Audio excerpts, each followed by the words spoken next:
the work we did at Dewsbury District Hospital in UK. Syndesmotic injuries are difficult to treat. There's lots of controversy in terms of the treatment. If you look at the normal fibular movement at the lateral malleolar movement at the syndesmosis, the fibula moves 1 to 2 millimeter in the superior inferior plane and about 5 degrees of external rotation within the syndesmosis in full dorsiflexion. If you treat this with a conventional screw fixation, it would interfere with this normal movement at the ankle syndesmosis. So treatment goal of any fracture would be anatomical reduction with stabilization. In this case, you would want to stabilize the syndesmosis, allow physiological micromotion that I mentioned before, and allow early mobilization. From April to September 2006, 59 patients had ORIF for their ankle fractures in our department, of which 16 had a syndesmotic injury, which was fixed using the tightrope syndesmotic device. All patients post-op were immobilized in a below-knee back slab for 2 weeks and allowed weight bearing as comfortable once the wound had healed. The patients were assessed post-operatively using the American Orthopedic Foot and Ankle Society hind foot scoring system and radiologically. This slide roughly demonstrates what the whole procedure is about. You do your normal fibular plating, where you would expect where you would normally put your syndesmotic screw. In the same place, instead of putting the syndesmotic screw, you put the tightrope. You reduce your syndesmosis first, put the tightrope in the same direction. It comes with a disposable pack with a needle, has an endo button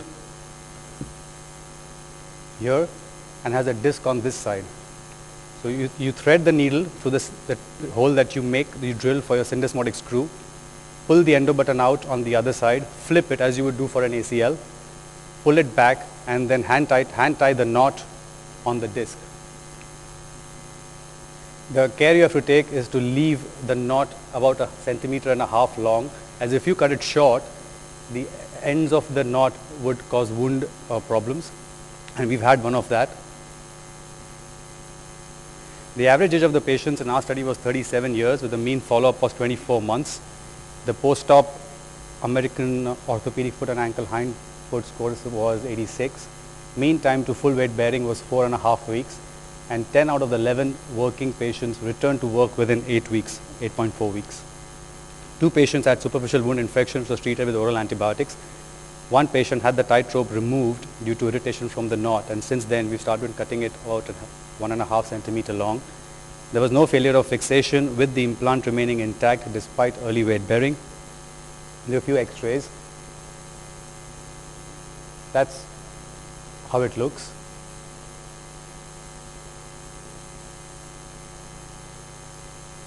If you think that one tightrope is not sufficient or not strong enough, if you think you've got a very robust person that you're operating on, you can put 2. You could probably put 1 lower down where the last screw is put.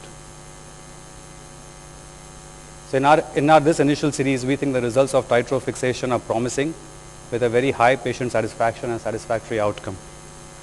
Thank you.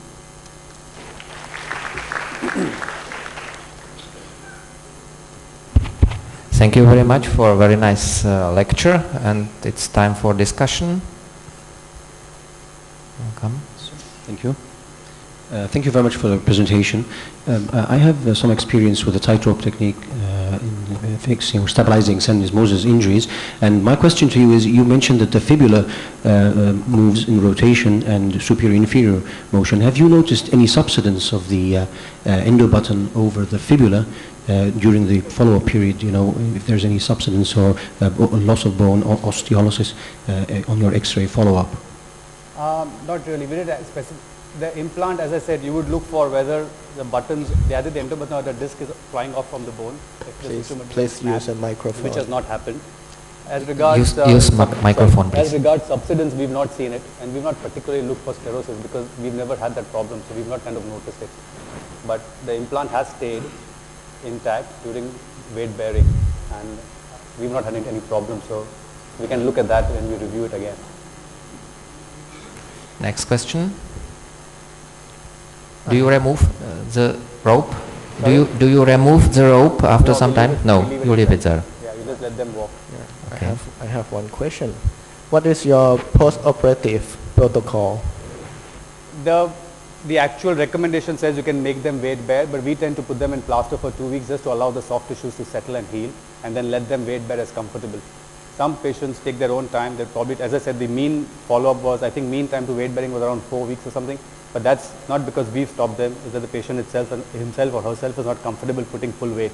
But they are allowed to start putting weight on it from 2 weeks onwards. Have you ever follow up the X-ray after everything is healed? So once the fracture is healed, we'll discharge them. Okay. Any more question? Yes. I think there is a controversy regarding the same. When you put a 3 cortex screw versus 4 cortex screw, the hook test is still being positive or negative. This rope has to be much more stronger than a single screw when you say. Do you have any mechanical studies of the same implant versus 2? Yep, I don't think so. Firstly, as regards the hook test, I think it's in a different plane that you look for instability when you do the hook test. Use the mic properly. Yeah. I said as regards the hook test, we tend to use the external rotation stress, external rotation stress dorsiflexion view to check for syndesmotic instability. We don't use the hook test because that's more representative of the actual syndesmotic laxity after you fix it. You tend to reduce the syndesmosis first before you drill your hole to get the alignment right, and you hand tighten it. That gives it enough flexibility to allow that motion. Does that answer your question? Sorry. Do you mean to say that it addresses the anterior and the posterior tibiofibular inferior ligament by 2 ends of the same rope? No, it's just it's like this. It's like the screw. So you'll have a single thread going through, which will have 2 limbs. But then does it act like an anterior and a posterior? No, we don't tend to recreate that. We just tend to go in the central as you would normally put a screw. That's why I said you have to reduce it well. So when you put your alignment, you are more or less in the center of the syndesmosis. So you are more in the center than either anterior or posterior. But the picture that I showed you actually tends to put 2 in that direction. That's the company's recommendation. But that's not what we do. But there is no mechanical study and comparison between both of them. Thank you. It was a very nice lecture. And next lecture will be